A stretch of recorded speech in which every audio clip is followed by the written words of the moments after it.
All right, we're back with another discontinued product, the Line 6 M5, the most bang for your buck pedal you can get. These are about $80 used right now. I'm fully aware that the HX stuff exists. I think I'm the last person in the world, especially on YouTube, who doesn't have an HX Stomp. I find this one particularly amazing because it's gotten me out of so many jams. If I need any kind of weird effect that I could possibly think of, it's likely in here. A glaring flaw has definite tone suck to it. Bypass even, there's a lot of tone suck. So if you can get past that, it's not the worst thing in the world. It's pretty minor, but it's there. I will say that. Today we're using the classic DS1 for all our dirt needs. It's set pretty low in the distortion zone. It's just there for certain tones. We're using Dunlop Flow picks, which are kind of growing on me. I didn't like it at first, but they're kind of great. Once you get a little worked in, they're wonderful. So we're just going to go through 5 settings that I think make this thing worth still owning in 2025. We'll start off with my favorite setting, the Synth-O-Matic setting. It came from the old purple filter pedal Line 6 used to make. The Synth-O-Matic mode is kind of a classic analog synth mono sound. It doesn't track very well, but it's glitchy in the best way possible. You can kind of push it to the extreme with your playing and make it glitch out in wonderful ways. You can sound like a frog. You can sound like a whale if you want. You can sound like a Game Boy. It sounds wonderful. It tracks great. The latency's low. Let's hear it.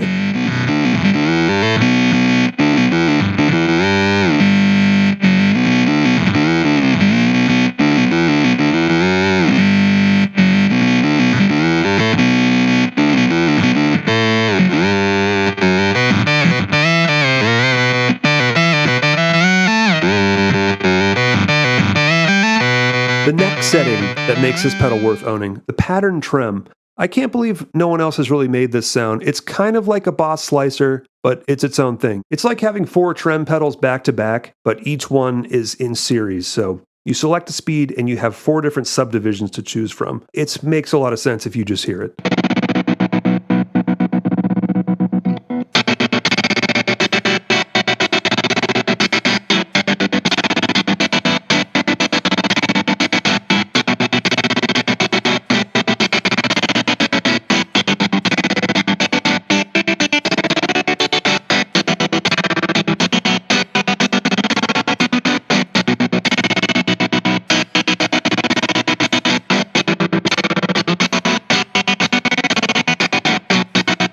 Number 3, we have the particle verb. Kind of like a shimmer. It's kind of like this tornado of sound and sort of fuzz and this lush reverby thing that's there with your playing. Your playing is still completely intact, but it adds this little storm of reverb. It's the perfect thing to kind of put drum beats over and sidechain compress the crap out of it, and it's instant vibes.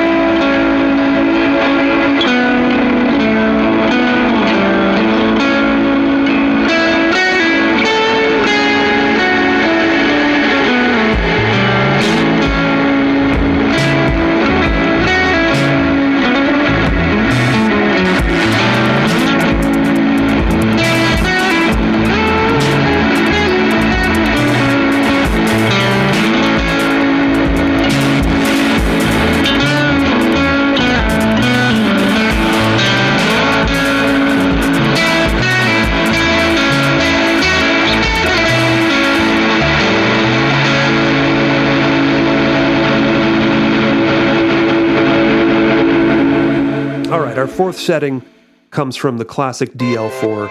The DL4 had the sweep echo, which is just kind of a basic digital delay that adds this wonderful phaser to your tone. It's more of a synth filter almost. It's just this sweeping, lush waveform that goes through your echoes.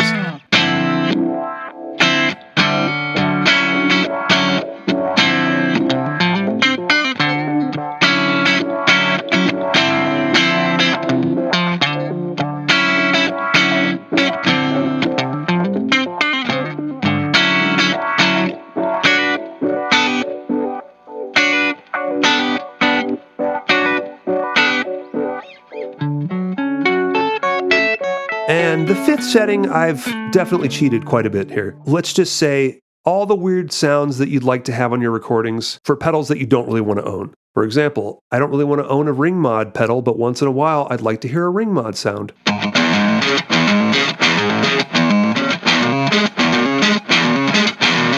I definitely don't want to own a tri-chorus pedal, but every once in a while you need a tri-chorus sound.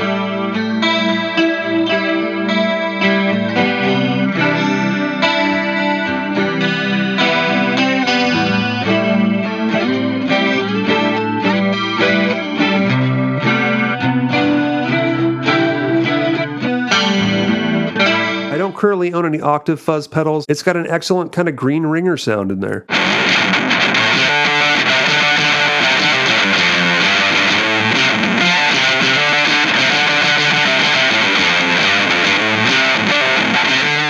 And once in a while, you're going to need some 80s style flanger effect.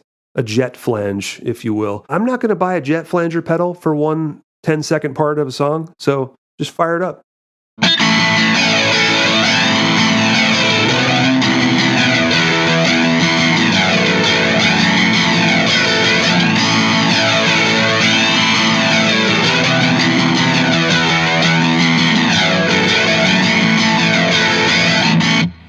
All right, that's the Line 6 M5 on sale in all Facebook marketplaces around the globe. This thing is lovely. You might need one. You might have an HX Stomp, which negates needing this pedal, but I'm pretty sure all the legacy sounds are in the HX stuff now. I'd love to hear any of your favorites in this thing. It's jam-packed with all sorts of crap.